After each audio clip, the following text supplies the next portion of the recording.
This is the Mad Alchemist again. Hopefully the lighting isn't too bad, but I wanted to do the video out here in my tent because it applies kind of to the what I'm going to talk about.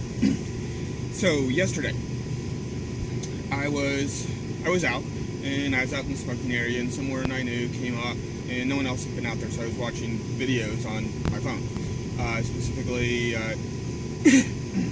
the atheist experience. And the person was like, well, that doesn't make any sense. How can you experience atheism?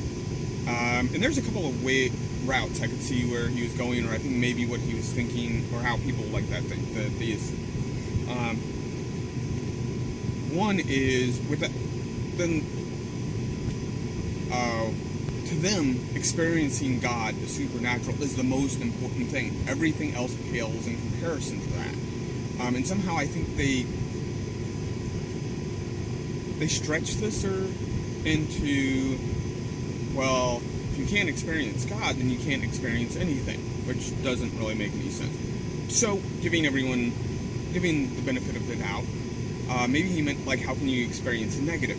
Like, how can you experience not believing in something? And I thought about it for a bit, and basically it comes down to this, or at least what I think makes sense. Okay. So, how can you experience atheism? Or how could those people say? So, if he was talking to the atheist experience and Greta was on the show, and he said, well, how can you experience atheism? One of the ways I could picture them coming back and saying, how they can experience atheism, or what is the atheism experience, is, okay, so let's say my brother believes that there's a gobbly monster in our backyard that comes out at dark, and if you go out at night in the dark, you're going to get gobbled up.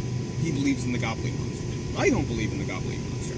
So that makes me, I'm free to go outside at night. I can go outside, sit in my tent, and enjoy the stars, enjoy Netflix, enjoy the stars in Netflix. I'm an extrovert. What I understand, extroverts love to just pile experiences on top of each other. So I drink vodka while smoking cigarettes in the outside under the stars while watching Netflix.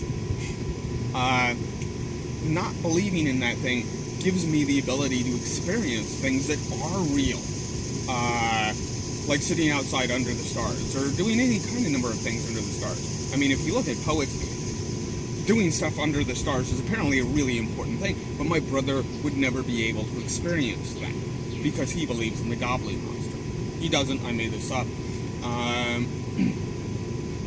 I don't know whether he believes in gobbly monsters or not. But if he did, if I had a brother and he believed in gobbly monsters, then that would prevent him from experiencing real things, or at least that matter to me.